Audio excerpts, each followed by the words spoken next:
Introduction. There is perhaps no truer and more frequently proven adage than "power corrupts, and absolute power corrupts absolutely."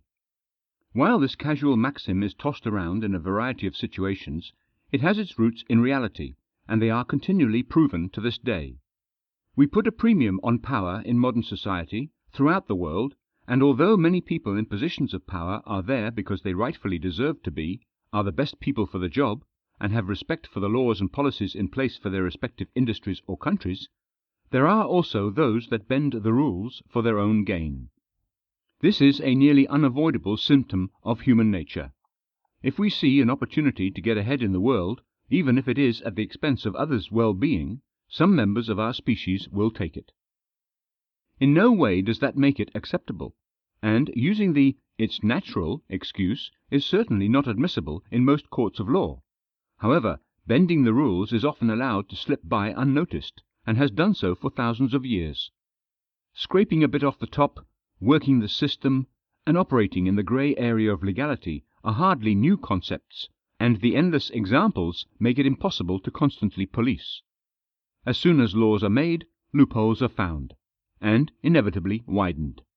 However, bending the rules and breaking them entirely are two very different things, and when greed and self-assurance grow too strong, or when the fear of getting caught disappears, truly staggering crimes can be perpetrated.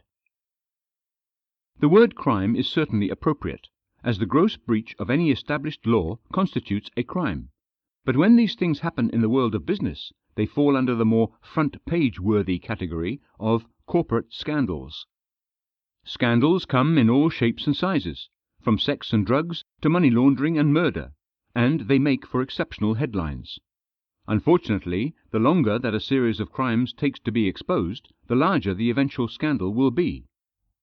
The size and scope of any scandal depends on the ambition of the criminal behind it, and the ability of appropriate authorities, partners, employees, or institutions to identify and prove that criminal conduct has occurred. The fact that certain corporate scandals throughout history have been allowed to get to such an extreme level is evidence of much larger problems, either oversight irresponsibility, inherent corruption within powerful organizations, or a global culture that allows a flexible moral standard, or perhaps all of them at once. However, the underlying cultural problems are far beyond the scope of this book. Some insight into the motives and the madness behind these problems is a given, as these stories would hardly be worth telling without a backstory. But analyzing the more intense and comprehensive issues that result in this type of scandal chasing and criminal behavior is simply impossible. Another book, perhaps. While any decent scandal is sure to cause a buzz for a while, and certainly make its rounds in the Twitter sphere and Facebook universe, as well as international news networks and late-night talk shows, it takes something particularly juicy to capture our attention for more than a week or two. We're attracted to scandal in the same way that scandalous corporate stars are attracted to money and power. A more cynical writer might call into question the delay in breaking a good story in the hopes that it would become even more entangled and impressive, but I'll keep my suspicions to myself as much as possible. What interests me more is how it happens. When does the low-hanging fruit become too hard to bear? How is a much easier question than why, and can usually be deduced by finding the loopholes that allowed such a gross oversight to occur. There are plenty of front-page news scandals every year, but this book will focus on some of the most exciting and unusual scandals of the past half-century. From keeping billions of dollars in debt off the balance sheets to selling millions of dollars of stock only days before a company posts a devastating loss, there is a wide selection of corporate scandals that have truly shocked the world. If you want to break down the worst scandals in history, it becomes a study of measuring the severity of impact. The sum total of money stolen or lost is not the final deciding factor, as that money is often returned or insured somehow. However, when it comes to a scandal's effects on other people, such as thousands of people losing their jobs and livelihoods, most people would argue that those scandals are truly the most damaging and damning. The bottom line is that scandalous behavior is a double-edged sword. It functions as entertainment and newspaper fodder for some, but economic ruin and shattered dreams for others. Corporate scandals are a symptom of our age, and they will likely continue to be a part of our collective culture for generations to come. As such, it's important to understand a bit more about these blockbuster lawbreakers, the companies they worked for, the loopholes they found, and, of course, how they eventually got caught. Let's dig a little deeper into some of the most unbelievable and infamous corporate scandals of all time. Chapter 1. Enron, Crash of the Titan. Forbes magazine once crowned Enron as the most innovative company in America. Not once, but 6 years in a row. And, given its impressive services, products, output and profits, there was little room to argue. In the late 1990s and very early 2000s, Enron was one of the world's most important and respected energy, services and commodities companies. They dealt in natural gas, electricity, pulp and paper services, and communications, and raked in more than $100 billion in revenue in the year 2000. The stockholders were happy, the employees were well compensated, and the company had never been in higher demand. In short, it looked like Enron was going to be the poster child of the global energy sector for many years to come. Oil and natural gas companies have always been associated with massive profits, simply because the vast majority of our global population demands electricity, heating, automotive transportation, and other luxuries that can only be achieved through some sort of energy provider. When an energy company posts revenue of $60 billion or $100 billion, the numbers seem too astronomical to fathom, but not criminal in nature.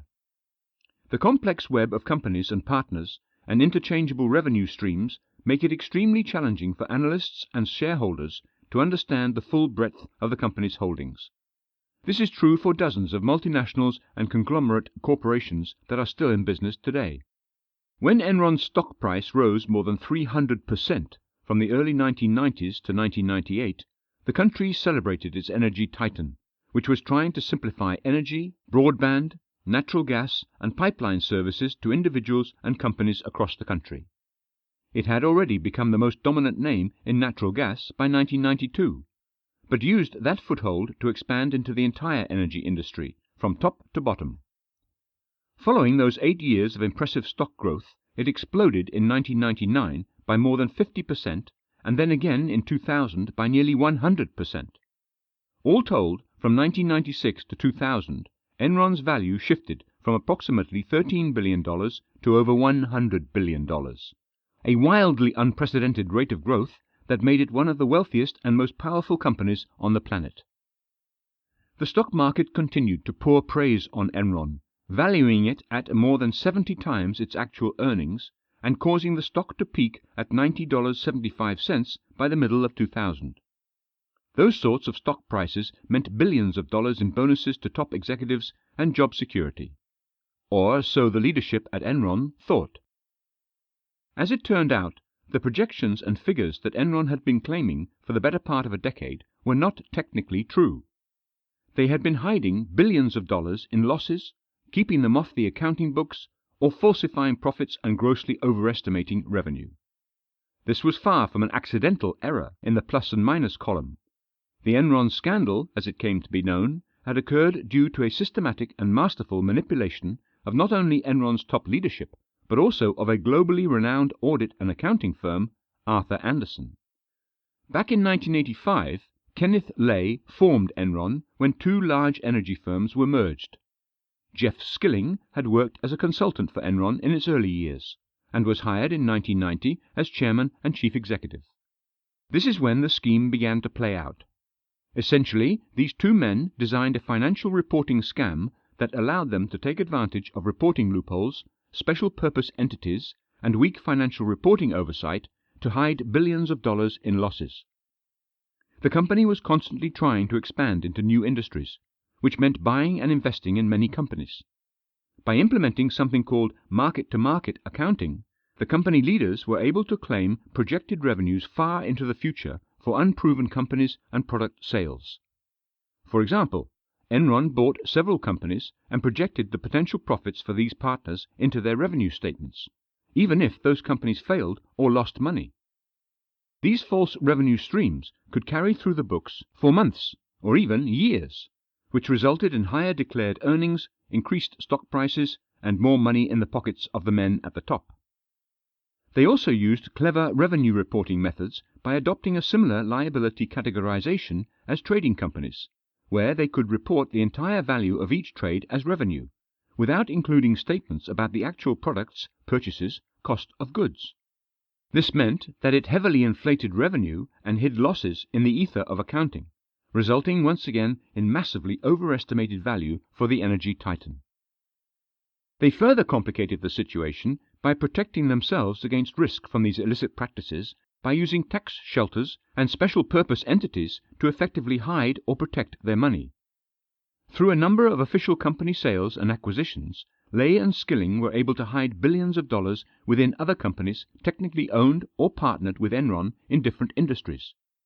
The list of these sorts of secret maneuverings and deals is shockingly long, and they were largely the reason for Enron's impressive stock growth in the latter half of the 1990s. The SEC became suspicious of the huge growth and began an investigation into the inner workings of Enron. Although the soaring stock prices drew initial attention, it was an internal whistleblower named Sharon Watkins that eventually blew the whole scam out of the water and into the public eye. When the massive overestimation of wealth was revealed, the stock price plummeted from an all-time high of over $90 to an all-time low of less than $1. This caused the almost immediate collapse of the company. Thousands of employees not only lost their jobs, but also their retirement funds. All told, shareholders took a $74 billion hit from the previous king of the energy industry. The pair had been able to pull it off for so long by putting pressure on their audit and accounting firm representatives from Arthur Andersen, one of the largest and most respected accounting firms in the world. When those audit professionals willingly turned a blind eye, they also broke the law, and later investigations essentially took away the company's license to practice, causing irreparable damage to its reputation as a global accounting, tax, and consultancy leader of the Big Five. Lay and Skilling were both investigated and found guilty. Kenneth Lay died before he could ever serve time, but Jeffrey Skilling is serving 14 years of a 24-year sentence. Finding those loopholes put Enron on top of the world for half a decade, but it was only a matter of time before the spotlight, which they probably provided the energy for, began revealing that no one gets that big, that fast, without something less than legal going on behind the scenes. Chapter 2. Martha Stewart living outside the law. When it comes to home furnishing and do-it-yourself homemaking, Martha Stewart's name is almost inevitably on the tip of your tongue. This American mogul has involved herself in everything from reality television shows and stockbrokering to magazine publications and e-commerce. Her name has become synonymous with a lifestyle, and her magazine, Martha Stewart Living, was one of the most popular and well-respected magazines in mass publication within the United States. Her television show of the same name was wildly popular for the better part of a decade, allowing her to share her tips, tricks, and secrets on everything from gardening to cooking to making decorations for the house. However, even the elegant exemplar of domestic bliss couldn't escape the clutches of corporate scandal, and, when all was said and done, one of America's true sweethearts had to stand trial for insider trading charges in one of the most controversial and widely watched scandals in modern history. But that's getting ahead of the story. Let's take a step back to see what really happened. ImClone was a biopharmaceuticals company that specialized in oncological medicines and treatments. One of its major drugs in development at the beginning of the 21st century was Erbitux, a monoclonal antibody that would have been used to seek out and neutralize cancerous cell clones. It was a promising new drug, and the company expected large returns once it had passed the approval phase from the United States FDA, Food and Drug Administration. Unfortunately, near the end of 2001, the FDA decided not to approve the experimental drug. Due to the large amount of money that had been projected from this new drug release, the stock price had inflated. But when news of the drug's rejection hit the stock market, the stock price dropped sharply. This is the sort of risk that stock markets are founded on. Sometimes you win, sometimes you lose.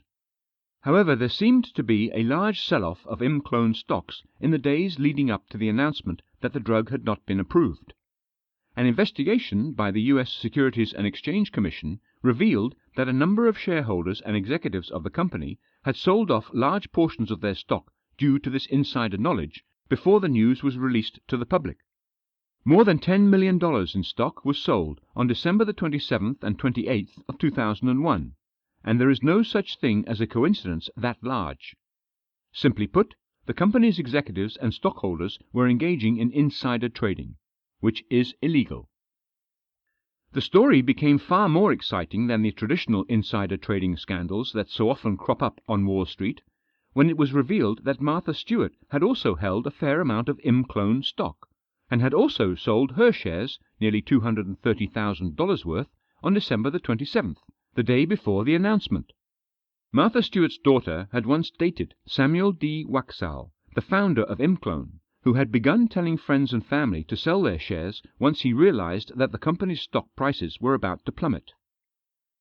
Peter Basanovich, Martha Stewart's broker at Merrill Lynch, had apparently given her non-public information that led her to sell her stocks, and although she claimed innocence, or at least no knowledge of wrongdoing, the actions were suspicious, to say the least. The news came out very quickly, but the legal process is a long one. Martha Stewart, despite her hands having literally been caught in the cookie jar, continued her television show and remained at the head of MSLO, Martha Stewart Living Omnimedia. For nearly 2 years, scrutiny and tabloid rumors and even on-air interviews about her involvement in the ImClone scandal swirled around Martha Stewart. But she just continued preparing salads and giving out household tips to millions of people each week. It wasn't until 2003 that she was finally indicted by the government on 9 counts, including insider trading and obstruction of justice. During the proceedings it did come out that Stewart's broker had told his assistants to inform Stewart of the events unfolding at ImClone, including the details of the failed FDA approval, at which point Stewart chose to sell her stock and save tens of thousands of dollars in potential losses. She was fined approximately $200,000 and sentenced to 5 months in prison, followed by 5 months of house arrest, 2 years of probation, and a 5-year ban from being the CEO, CFO, director, or any other leading executive within her own company that would allow her to disclose, report, audit, or control financial statements. The world watched as one of the most celebrated names in domesticity and homemaking headed into the big house. And Martha Stewart didn't disappoint. She actually took a position within the prison to act as a line of communication between the prison management and the inmates, showing diplomacy, grace, and intelligence, even in an orange jumpsuit. 5 months later, having paid her debt to society, she dove right back into building her empire. Unlike many other scandal makers who never recover from their illicit activities, Martha Stewart's career, or at least her company, seemed boosted by her incarceration. MSLO expanded into real estate, winemaking, mass-produced craft items, and home furnishings. What had once been a media empire rapidly grew into a sprawling inter-industry giant that showed no sign of slowing down. Martha Stewart has written numerous books since being released in 2005 and has talked candidly about her behavior and subsequent time in jail. As mentioned in the introduction, as a global society, we love to see a scandal unfold, and the greedy top dogs at the top finally get what's coming to them. However, in this particular case, we enjoyed watching the scandal, but seeing a beloved household name become embroiled in the controversy changed the game entirely. It fascinated the country, and since our collective memory is apparently short, we applauded the criminal and showered her with love. People don't look at Martha Stewart and see a criminal. They see a reformed mogul who lost her way, or at least took a wrong turn. Samuel Waxall, the original distributor of the insider information regarding ImClone's stock, served more than 7 years in prison. I doubt there was a media empire to come back to for Waxall, and that is why the scandal at ImClone is such an interesting point of study. Most people know that Martha Stewart was involved in insider trading, but very few of them would even know the name ImClone, let alone Samuel Waxall. When the glitz and glamour of Hollywood becomes mixed in with the dark underbelly of illegal business, the world is perfectly happy only digging far enough, reading the headlines and remembering the highlights, without ever seeing the whole picture. Chapter 3. Texaco, The search for black gold. There are few industries that have been around as long and have remained just as profitable as oil.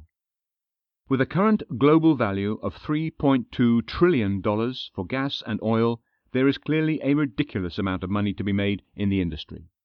As we've already seen so far in this book, when profit margins are that steep, people can get a bit crazy. Back in the mid-1980s, however, companies were acting just as wild as individuals, but the stakes were just as high. In 1984, the head of Getty Oil, Gordon Getty, decided to sell his oil empire to the highest bidder. He spoke to the biggest oil companies he could find and eventually settled on Pennzoil, and they made an informal yet binding contract. The sale price was to be set at just over $10.53 billion. Later that week, Gordon Getty was approached by representatives from Texaco, a major rival of Pennzoil. He then agreed and confirmed the formal sale of Getty Oil to Texaco, in direct breach of the contract he had entered into with Pennzoil. This sort of last-minute, backhanded deal-breaking happens more often than we're ever told, but on such a grand scale and in such a lucrative industry with huge amounts of money at stake and interested parties around the world, this backdoor dealing made front-page headlines from coast to coast and even around the world. $10.5 billion is a lot of money in 2015, but back in 1984 it was unfathomable. Gordon Getty was the wealthiest man in America in 1983, and that was only for a $2 billion fortune.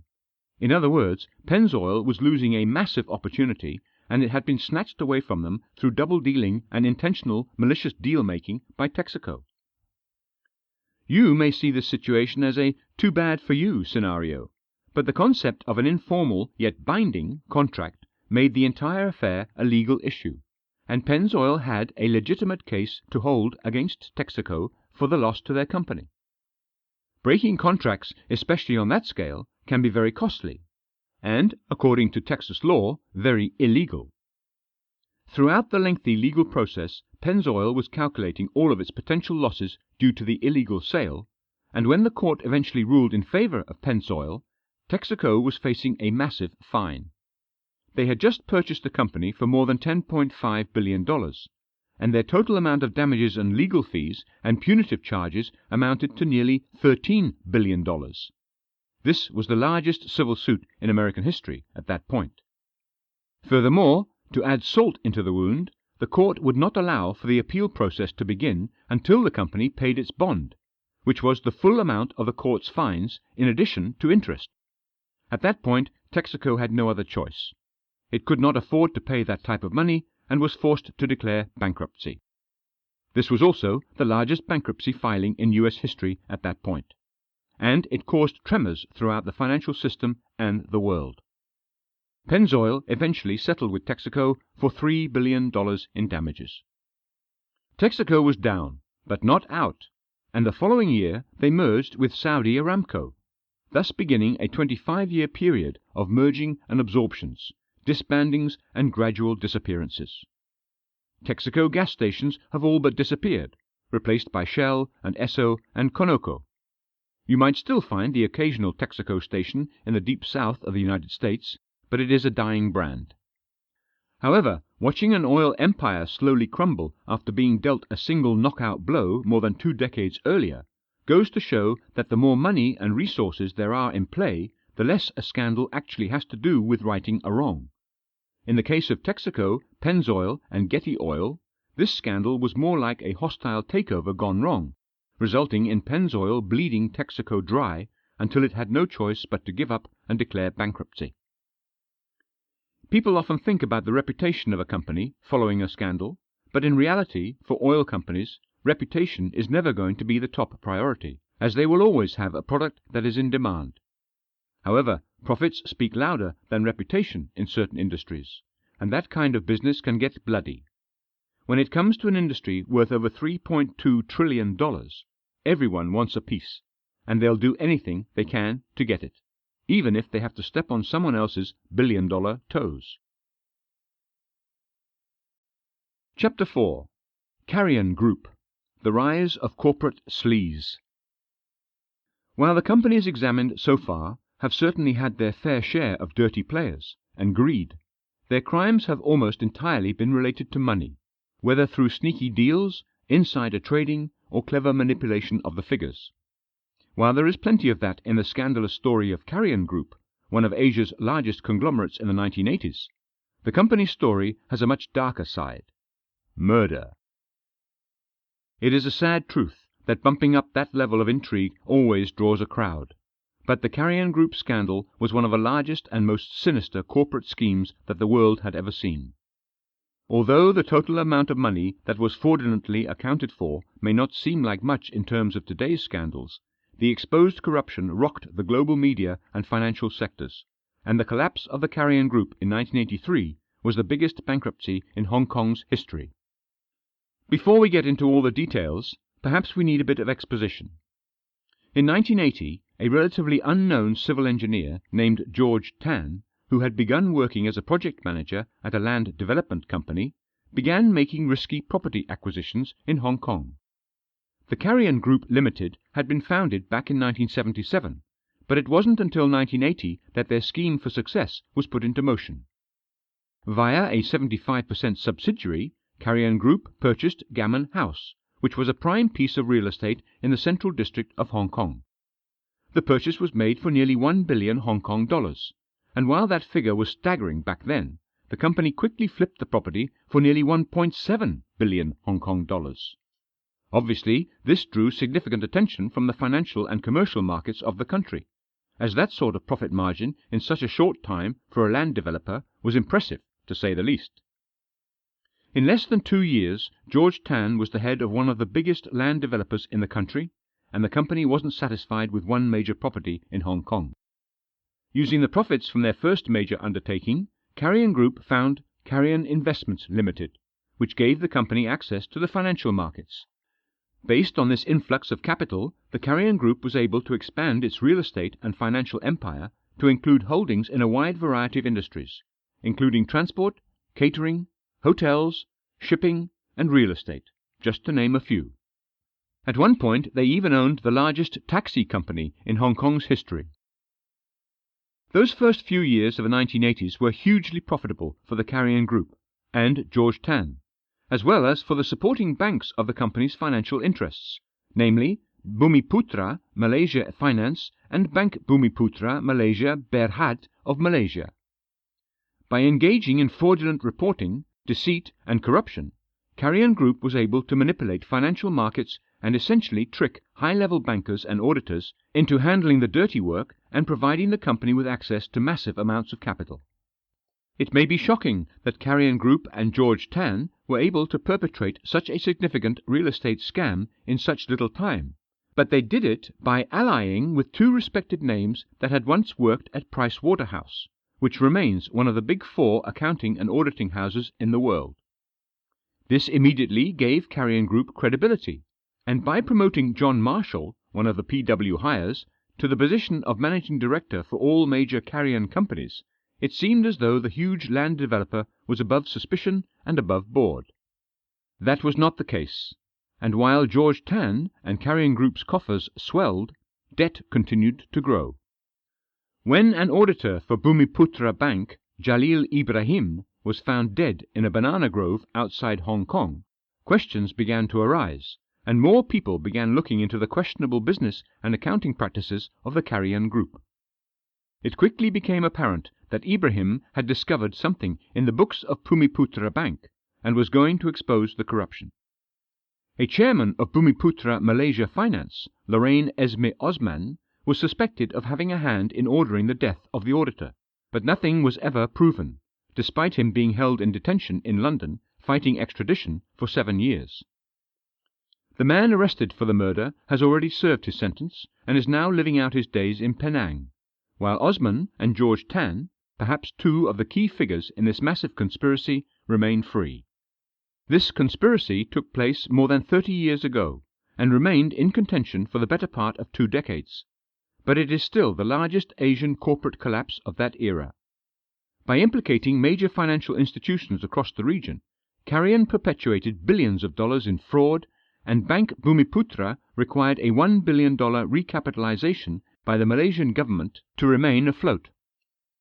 Shocking enough, despite the blatant fraud and corruption that had been exposed, the Malaysian government did not pursue criminal investigations into any of the government officials or bank leaders who might have been involved in this fraud.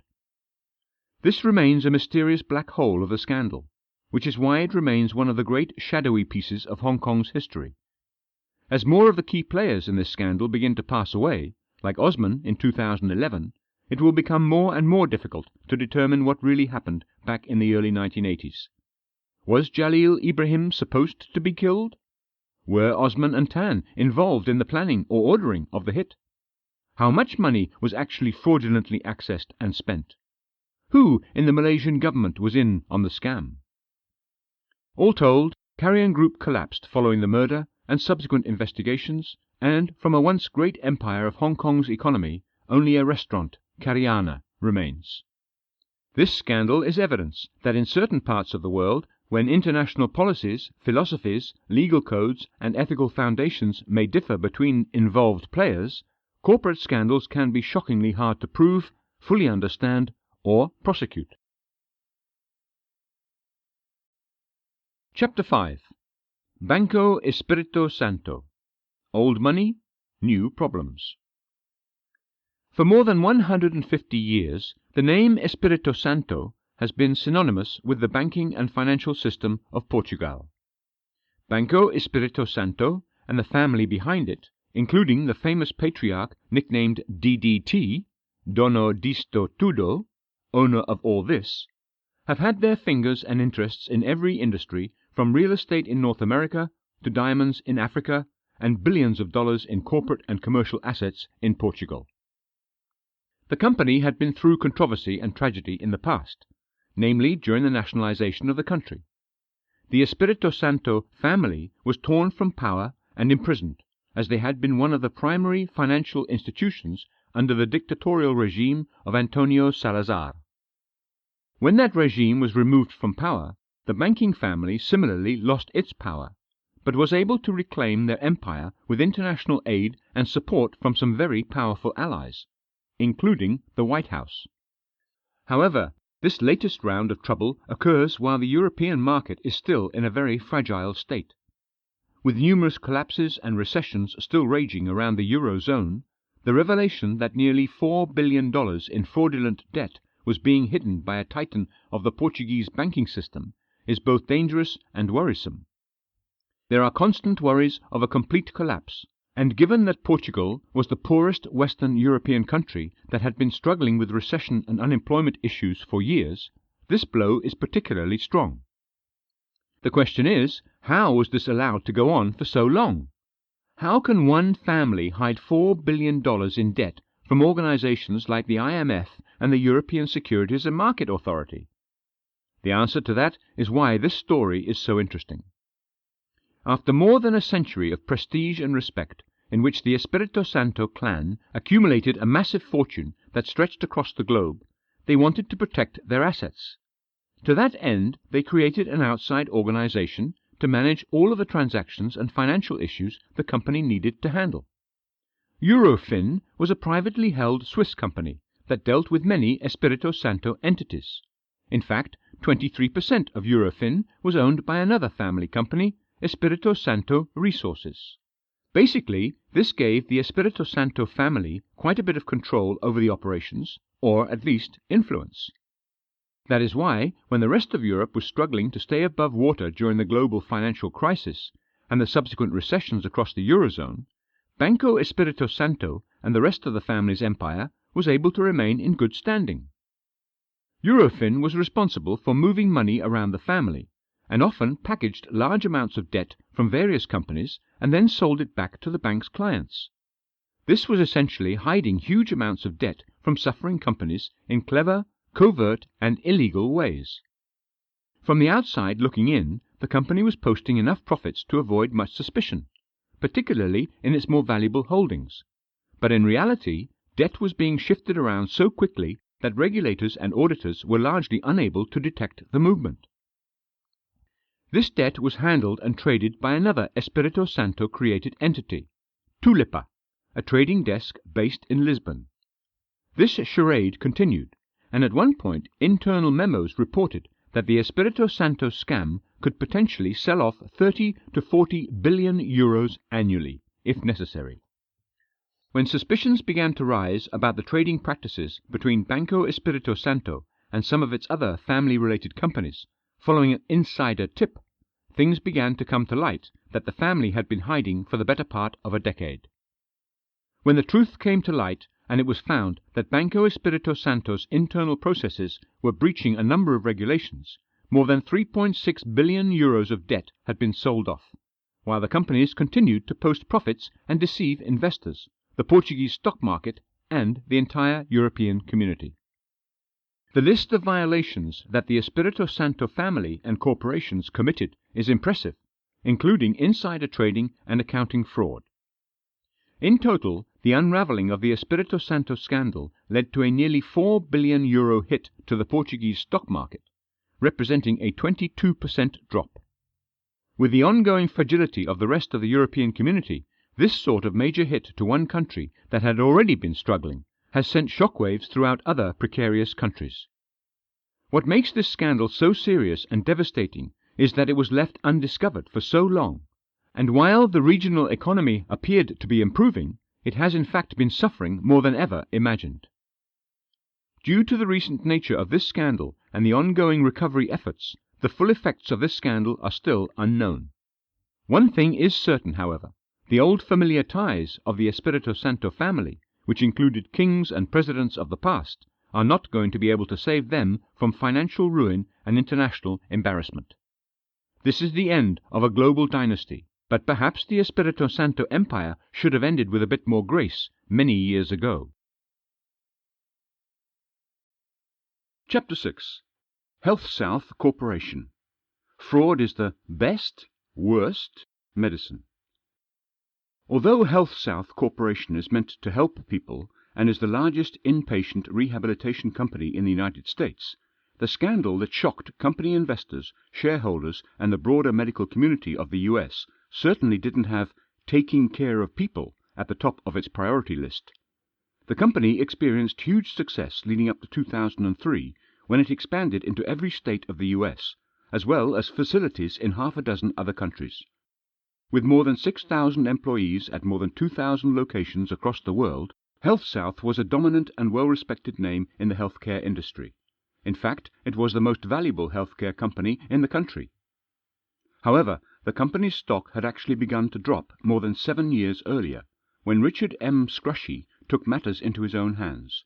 He began directing a series of fraudulent activities that stretched on for more than 7 years, falsely inflating the price of the stock by reporting up to 4,000% more in earnings than they had in reality gained.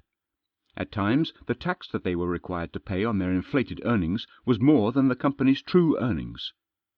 By manipulating accounting records, Health South's executive leadership was able to maintain the stock price and fulfill investor expectations. When all the thousands of transactions and accounting records were analyzed, it turned out that more than $4.6 billion in fraudulent earnings had been reported. The tipping point came when SEC investigations into Scrushy's timely sale of $100 million in stock preceded a major stock loss for the company. This would have been considered insider trading, but Scrushy managed to be acquitted of those charges. However, as the books began to open, more and more fraudulent earnings reports began to appear. What was at one point $1.4 billion soon grew to $2.9 billion, then $3.5 billion, eventually settling at a whopping $4.6 billion in total fraudulent reports, which had been keeping the company afloat for those 7 years, its period of largest growth. What made this scandal particularly tabloid-worthy was the almost insultingly lavish lifestyle that Scrushy was living in those years, which included a 92-foot yacht, millions of dollars in art, and classic cars. All the while, this inpatient rehabilitation center mogul was bankrupting his company by falsifying earnings and putting the welfare of tens of thousands of patients in jeopardy.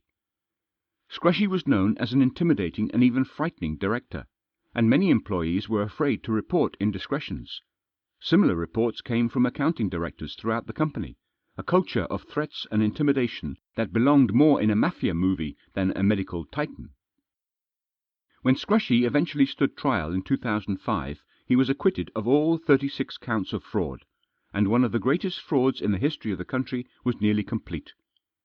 In the year following the trial verdict, which shocked the nation and the remaining leadership of the company, every effort was made to eliminate all traces of Scrushy's influence and connection to the company. 4 years after that fateful court decision, Scrushy was sued by the Health South investors, who had lost millions due to his actions. At the company's peak in March in 1998, the company's stock was worth more than $30. Following the revelations of the fraud and scandal, the price plunged to 11 cents in March of 2004, before climbing back to the $6 range and slowly recovering to this day. This massive drop, however, represented a complete collapse of the financial structure of the company, as the fraudulent accounts represented nearly 20% of the company's value. The investors got some of their revenge, although not nearly as much as many would have wished. Scrushy was ordered to return $2.8 billion to company investors. The company has had to sell off, close, or drastically reduce hundreds of its facilities across the world, and is but a shadow of its former self. What had once been the top earner in an industry worth hundreds of billions of dollars, despite those earnings being largely falsified, is now a serious warning to other companies about how the impact of accounting inconsistencies can cause major problems for investors, shareholders, and service users. While the penalty to Scrushy in the $2.8 billion lawsuit was partially palliative for those who had lost everything, including faith in the medical industry, the fact that no criminal charges could be successfully leveled at him has left a bad taste in the mouths of many people for nearly a decade. When money that finds loopholes can buy innocence, then what's to stop more executives from manipulating the figures and dodging charges in the future? Reform is necessary, but scandal makers always seem to be one step ahead of the lawmakers. Chapter 7. Denny's, the Racism Grand Slam. At more than 1,600 locations around the world, patrons from more than a dozen countries are invited by Denny's to come in and enjoy the comfort, convenience, and affordability of an American breakfast. From its legendary Grand Slam breakfasts to its often 24-hour services, it has been a major restaurant chain since 1953, although its franchising operations didn't begin until 1963, when considerable growth and expansion of the brand began. However, in the 1990s, the popular diner spot came under serious fire for potentially discriminatory practices against minorities at many of their locations. The first incident that raised attention occurred in 1991, when a large group of black youths were asked to pay for their bills before they could be served. When the youth questioned the waitress about this unusual policy that was clearly only being instituted for them, the waitress replied that earlier there had been a group of African American youths who had caused trouble in the restaurant and left without paying their bill. Therefore, the store management was requiring that black people had to pay for their meals up front. This blatantly discriminatory practice brought national attention on the small location in San Jose, California, and there was a public outcry for this racist behavior to be addressed. Denny's quickly covered their vulnerable racial points and worked closely with the NAACP to come up with tolerance schemes and racial sensitivity programs that could be disseminated to Denny's representatives, who could then establish appropriate practices in all locations. For 2 years, Denny's did its best to improve its image, even coming to an agreement with the original youths in question. However, less than a week after that agreement was signed in an attempt to salvage its public relations image, a second incident incited a new wave of anger when 6 black Secret Service agents were kept waiting and were refused service by a waitress in Annapolis, Maryland, in 1993. The white Secret Service agents present at the restaurant were seated and served. The timing of this second blatant case of racial discrimination essentially annulled the work that Denny's had been doing to save its image, and all of the pledges and commitments Denny's leadership had been making suddenly rang false in the ears of the country. Since the 1991 incident, thousands of other claims appeared, and as the list of complaints grew, it became clear that there had been systemic racism perpetrated and promoted in the higher management levels of Denny's. More than 4,000 complaints were eventually compiled against the breakfast chain giant. These ranged from other examples of black people being made to pay for their meals before they could be served, being made to pay more than white customers, suffering racial slurs from patrons and staff, or being refused service entirely. With thousands of independently proposed cases, this could no longer be considered as individual or random events. This was a company who had regularly engaged in discriminatory practices that had been disseminated from company leadership. The evidence was almost irrefutable, and the eventual total for that class action lawsuit was a whopping $54.4 million, paid out to more than 200,000 individuals and lawyers. It was the largest case and settlement based on an issue of race since the Civil Rights Act had made these sorts of discriminatory practices illegal. However, the story doesn't stop there. In 1994, despite the settlement, racial complaints continued, with 6 black women in Illinois claiming that they had been forced to wait for over an hour before they were served. Other diners, once again, had been seated, spoken to, and served before them, and when a waitress did approach them, she allegedly threw the menus at the patrons.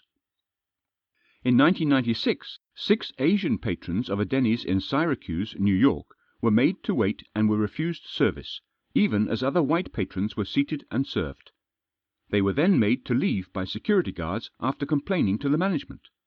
At this point, a group of white patrons of the restaurant followed them out of the establishment and beat them up. While the actions of those white patrons cannot be controlled by Denny's management, the continued reports of racist and discriminatory behavior in Denny's across the country could not be denied. Denny's underwent a second rehabilitation process that was even more intense than their original one.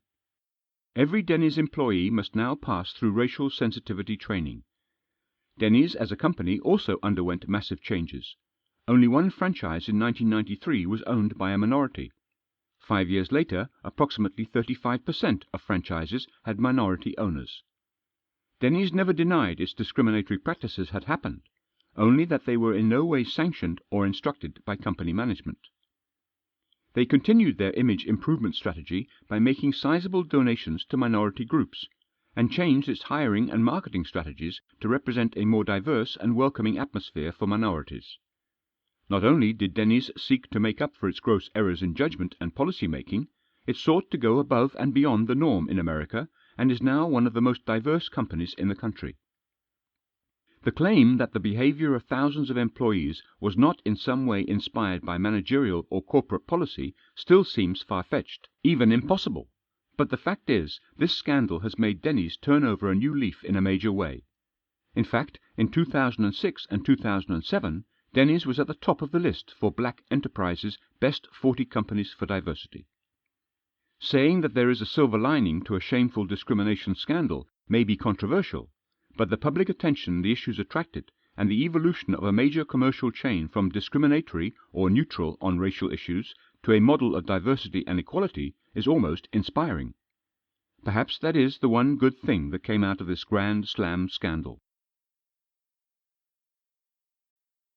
Chapter 8. Madoff Investment Securities LLC. Using Ponzi to Perfection.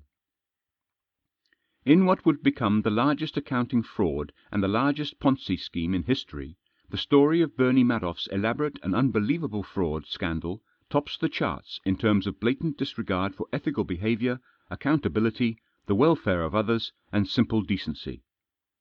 There remains an air of mystery and impossibility surrounding this particular scandal, as the sums discussed and the companies involved operate in some of the most exclusive, secretive, and elite levels of global society. While some of our other examples in this book have been smaller companies and smaller sums, the Madoff scandal was reported to have involved more than $64 billion in falsified sums and deceit spread out across Madoff's nearly 5,000 clients. Given the complexity of this case and the shockingly bold nature of the scam used to pull it off, a bit of context might be helpful. Bernard Madoff was a stockbroker and investment advisor for nearly 5 decades, from the founding of Bernard L. Madoff Investment Securities LLC in 1960 until his empire's eventual collapse in 2008. The full extent of the fraud may never be known, because Madoff implemented the most extensive and convoluted Ponzi schemes in history to achieve this massive fraud. Essentially, a Ponzi scheme is a pyramid scheme, based on covering losses from previous investors with the money from new investors. By promising modest and consistent returns for a select group of investors, Bernie Madoff was able to grow his modest investment firm into the sixth largest firm on Wall Street. He was managing the wealth of some of the richest individuals and companies in the world, ranging from transportation industry holdings to global charities.